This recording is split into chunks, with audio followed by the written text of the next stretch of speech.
Hello again, welcome back to another video. Today I'm comparing two cameras that are somewhat related, 35mm SLRs. This one was kindly donated by Andrew for the purposes of such a video as this, comparing the two cameras together. This is the Voigtlander VSL3-E. This comes with a Voigtlander lens, a Colour Ultron 50mm 1.8. And this is its kind of sibling brother or elder brother or younger brother or sister.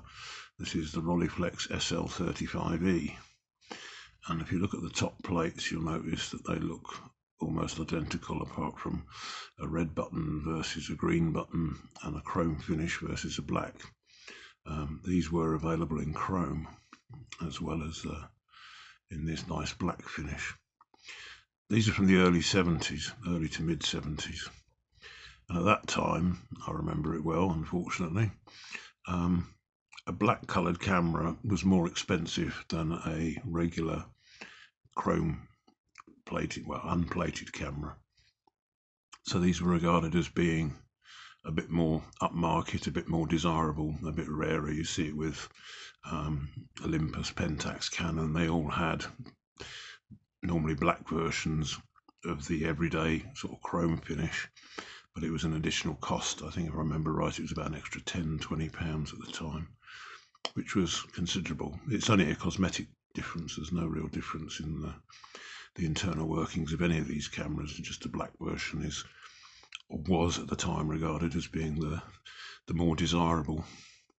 Unfortunately, in the 80s and onwards, near enough every camera now is black. I, for one, certainly hanker after going back to the sort of the nice shiny chrome, polished aluminium kind of finish. Internally, the cameras are identical. There's absolutely no difference between them operationally. They're marked up a little bit different, but the buttons are all in the same place, as you can see. Self-timer's marked differently on the Rollei. It's not very clear what it does, whereas on the Voigtlander, it's got the number 10, so it's fairly obvious that it's a self-timer. Aperture priority and manual metering, but other than that, they're near enough identical. This is identical. The winders are identical. The top housings are slightly different. If you notice, this one is beveled on this corner, whereas the Rolleis aren't. The Rolleis are just plain smooth. And the prism design is slightly different. This one here with the nameplate on is slightly different to the Rollei Flex. So the top covers are different, but everything's in the same place. Even things like the hot shoe, the flash connections in the same place. The screws are in the same place. So it really is just a matter of appearances. This one does get a film memo tab, so maybe this is the pricier of the two. I'm not sure. This one's missing the M out of here. This is set for the rewind position. As soon as you fire the shutter or advance it, it will move back. Because I have been playing around with these cameras with some film in them, just to see if there is any difference, and there isn't really. We'll talk about the lenses in a little bit. So yeah, they are exactly the same internals, just with different clothes on the outside. Even the hot shoes are identical. Film range, ASA or ISO range is the same. Shutter speeds are the same. So it's incredible, 16 seconds, which is quite a long time.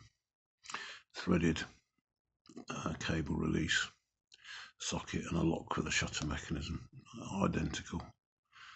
It's just battery check on this one's a red button, battery check on this one's a green button. That's the only difference. They're both weigh the same. See, this has got the M on it, which that one's missing. Build quality, hard to describe really after so many years. This one has some issues with the lens. The focusing on it is a little bit variable in terms of its feel, whereas this one is silky smooth and consistent all the way through. Same with the aperture blade. That adjustment works quite well. Whereas on this one, I noticed it's quite stiff and it struggles and fights you to get down to f16. So that could be down to the life that each of these cameras have led, because obviously they're not new. This one has a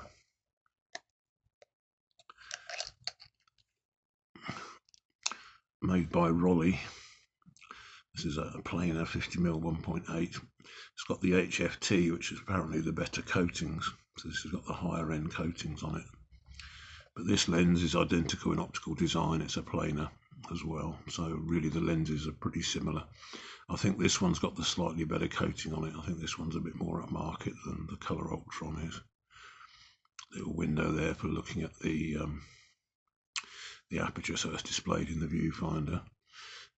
There's one LED on there, which is a battery check, and it also works with the self timer. It's already cocked. So when you put the self timer on, they don't beep. We didn't get annoying beeps until the 80s. And yeah, there you go, self timer. Both these lenses are made in Singapore, same as the camera bodies themselves are made in Singapore. Offshoring work for cheaper labour is not a new phenomenon. It's been going on for decades. Singapore seems to be to me to be a strange place to go for cheap labour. Singapore's, one of the most expensive places on earth. But yeah, Rollei moved production of these cameras out of Germany into Singapore. If you read up on the internet about these, as I say, the German-made ones are not as good as the ones made in Singapore. There was a load of issues with it. That's why the Zeiss name doesn't appear on these lenses, because Zeiss were upset with the quality and didn't want to be associated with the quality of the cameras. There's an awful lot of discussions on the internet about the lenses and which are the better ones and are they the same, and was the glass sent from Germany to Singapore or was it locally sourced, or there's a lot of conjecture, and I just gave up in the end. It was too much contradicting information. Basically they both perform the same. There is a winder available that fits both of them. I think I've got the Rollei version kicking around somewhere. They take the 4SR or 4LR44 batteries, which is just one big battery. Kind of looks like this. Here's basically what it says. It's 4 SR44s or 4 LR44s in one package, really. Positive side faces the bottom plate, which is clearly marked on there. To unlock the back, pull up on the rewind knob, back flies open. Pretty standard layout, pressure plate, multi-slotted take-up spool, sprocket drive. The shutter curtain is metal. I'm not sure who it was made by. Interesting, there's a gap in there when you wind that on, but I'm not sure about that, whether that's going to be there when the film gets shot or not. Yeah, vertical. Oh, it's on self-timer, that's why. Idiot. So yeah, vertical metal shutter. But yeah, there seems to be a gap when you wind and you advance the film on this one. I don't know if that's the same on the other one. We'll look in a minute. And to close the back, this has to be in the down position. If you leave this in the up position, oh, it has latched this time. It wasn't latching before. I used to have to push that down to make it latch. Bayonet mount, unique to these cameras. The what's it called? The quick bayonet mount, QBM. Still uses the old style M42 pin to operate the iris. Carried over from screw mount cameras. One thing I don't like is that the rangefinder, you can see it in the middle of the screen there, is a diagonal. I prefer the straight left to right kind of rangefinder. I find that easier to use in these diagonal ones. I'm presuming VSL stands for Voigtlander SL, so it's just a Voigtlander version. So red dot to red dot as always. Twist clockwise, and on it goes. I wanted to have a look at this one, didn't I? I'll have a look at this shutter and see if this is open when you're advancing. I think this one's got a battery in it.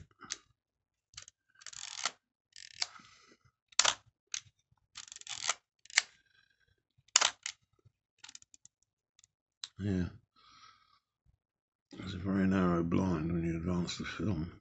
It's strange. Never seen that before with the camera. Maybe it's got some issues or something. I thought I was playing around with loading them, but I never actually ran a film through them and developed it, so I'm not actually sure if that's supposed to be how it is, but they both seem to perform in the same way. But it seems a bit odd to me. Yeah, quite nicely made, but they're not as valuable as some of the people on eBay would have you believe, where they're charging stupid amounts of money for them. Even for the lenses, they're charging stupid amount of money. You can get adapters for them. I've adapted these to an EF mount, and that seems to work fairly well. They're punchy, they're typical planar, they're sharp. Not a lot to complain about. The lenses are probably, well, like most camera systems, the lenses are the best bit. The bodies I'm not particularly impressed with, to be honest. Like I say, don't pay £300 or £400 for one of these. You can get a lot better value for your money than paying stupid collector's prices. They're not particularly rare.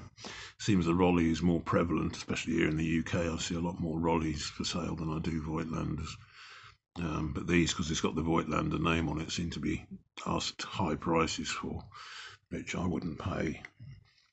You know, if you want a half decent aperture priority camera, things like the Olympus OM2N sort of spring to mind, which is, you know, below half, probably a third of the price of what some people are asking for these. More choice in lenses. Doesn't have this bizarre mount that nobody else uses. Talking of glass, I found this in my collection of 50s. I don't know where it came from. I don't remember ever getting hold of this one. This is a 55 1.4 Rollei, and interestingly, this lens is made in Japan. And from what I can gather, these were made by Mamiya. Interestingly enough, Mamiya, a bit like Casino, were also a third-party manufacturer for OEMs. So I'm assuming this is Mamiya glass, and they seem to think this design is based on the Mamiya 5514, so it's not a Zeiss design or anything. It seems like quite a nice lens. Obviously 1.4 is really bright. It's a stock brighter than a 1.8 lens. But yeah, Mamiya have got a pretty solid reputation for lenses, so I don't expect it to be a bad performer. But yeah, if you can find one with one of these on for sensible money, that might be worth picking up. I prefer this lens to these two, if I'm honest, basically because it is a 1.4. But yeah, made by Mamiya apparently. Whether the glass is German imported to Japan to Mamiya or not, I have no clue. I'm no expert on the Rollei stuff, to be honest. Rollei was always out of my price range when it was new.